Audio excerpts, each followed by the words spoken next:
Commissary. Okay, before I got locked up, I had no idea what that word even meant. Still not quite sure. But basically, that is the store where you go to buy things in prison. Store being a very loose term. It's like saying Amazon is the place where I go to buy things. So today, let's talk about commissary, what it is, and what it means to have one in prison. So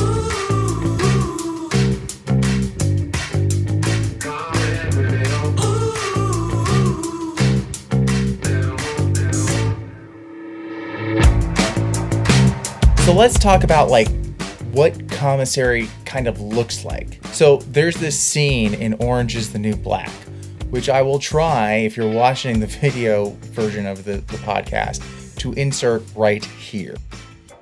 And in this scene, she's actually, the main character is actually walking into a commissary and picking things out from on the wall like you would in a grocery store or a mall or something like that. There's items you choose from and everything. This is some made up bullshit. So to help you understand it, let me kind of give you an idea of what the situation is when you go to a commissary.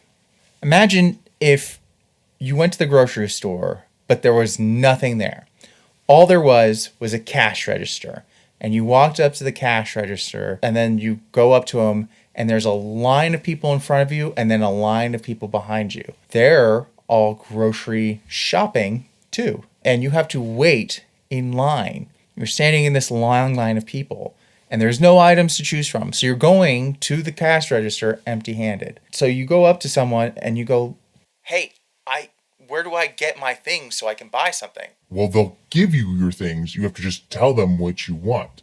Okay, so I just make a list of everything I need, and then I give it to them? Correct. Let me just get a scratch piece of paper. You can't do that. You need a list.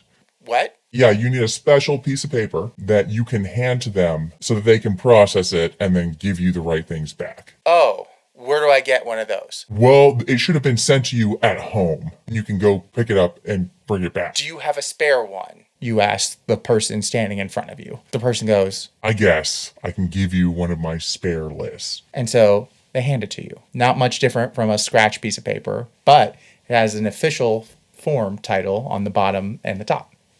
Okay, now you start making your list. Okay, I need 5 tomatoes. Don't have tomatoes. Oh, okay. I need 2 heads of lettuce. Don't have lettuce. Oh, okay. Well then I need a box of Cheerios. Don't have that. Okay, this is really difficult. I need to know what I can get from the store. Once you get to the front of the line, they will print you an entire list of everything that they have at the store at this current moment. But if you want to purchase something and you don't have your list ready, then you will have to go to the back of the line and start the entire process over. Then you just pause for a moment, contemplate your life, and then ask this very nice stranger in front of you, "Hey, do you currently have an inventory list that I could look at?" I guess. And he hands you an inventory list.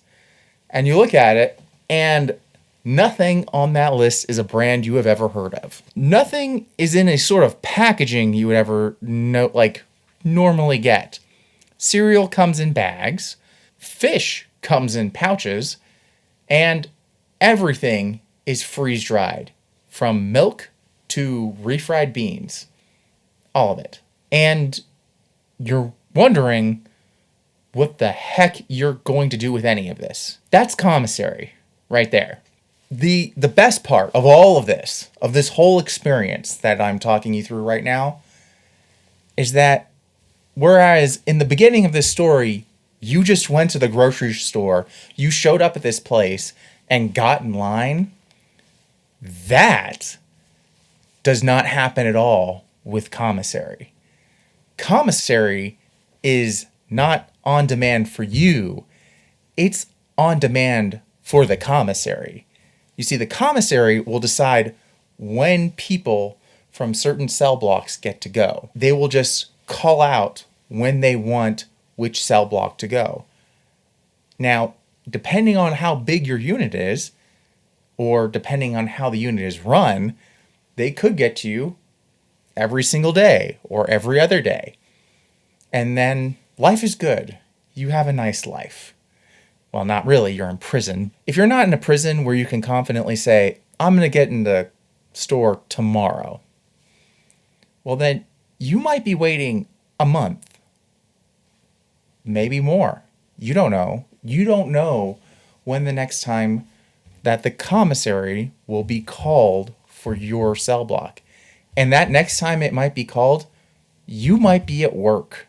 And then they'll run through the entire dorm full of people who are not at work and then say, okay, we finished that cell block. We're moving on. And then you are now stuck out. It is very hard for me to describe how nerve-wracking this is. And what it really comes down to is how insanely bad the food is in a prison. Let's talk about prison food. Okay, prison food. Things I've found in prison food. Rocks, screws, locusts, unidentified substances that crunch, squish, squirt goo, and the rest has been very conveniently removed from my memory. Everything in a commissary is off-brand. The only brand name thing you're going to get is soda from a commissary. Maybe ice cream if they have it at this moment. The rest of it is all stuff you won't even be able to get in a grocery store or even a dollar store. This is some cheap, probably carcinogenic crap. And people want it compared to what we normally eat. That's how bad the food is in prison. People buy commissary so that they are not starving constantly all the time. When I first got to prison, I spent a year not worrying about commissary, really not trying to go to store and just occasionally dropping by there and not trying to make it part of my life. The problem was I was getting so hungry that I was about to start fights because I was so hungry. That became a problem. And there are many people who are in the same boat. There's a lot of people who can't afford commissary. And then what they do is they come up with hustles to get food, to get things that they can, so that they can make it from day to day. It's not great. And commissary makes it a little better. And then the worst part about really all of this, about the inconvenience, the garbage food, that honestly, these brands that are being made, they're produced by inmates slave labor, which even worse than the fact that these brands, these no-name brands, are no-name because they're produced by prison slave labor. Yes, you can be sent to a prison specifically to make commissary products that then get sold to other inmates. And there's the key. The thing that makes it so incredibly awful, that makes it so disturbing on just a whole nother level, is that these products are sold to inmates. Inmates don't, in Texas at least, don't earn money. Inmates across the country earn next to nothing, well below minimum wage. And they have to pay for it. They have to pay for these products that are manufactured by inmates. It is sick. It is a gross, disgusting, parasitic system. All so you can buy some dehydrated milk to mix with your not even knockoff brand Cinnamon Toast Crunch, which may or may not be completely stale by the time you purchase them. You see what I'm saying? It's really bad. Yeah. Commissary is a bit of a monster. I know I might be sounding like I'm like on some sort of high horse on the commissary issue. But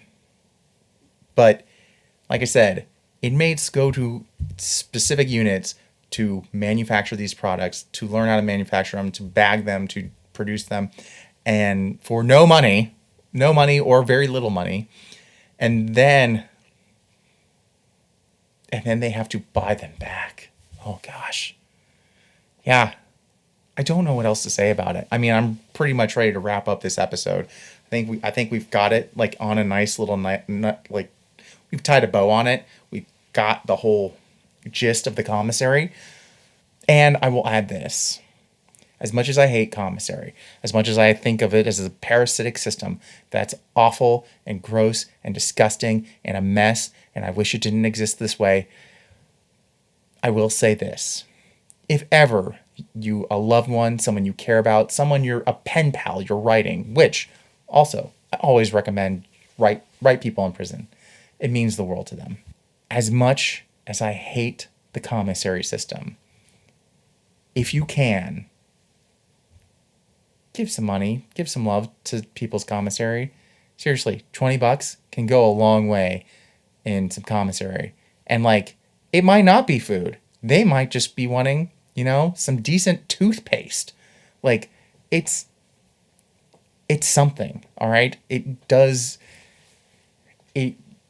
greatly improves their lives. It is unfortunate that you have to pay for it.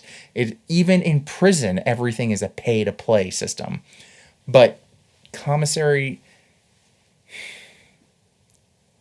I'm not saying it's a necessary evil. I'm saying it is, as long as the prison system is the way it is set up right now, that is one of the nicest things you can do for an inmate on the inside, short of going to visits and writing them and just staying in regular contact. So, this is a very depressing episode.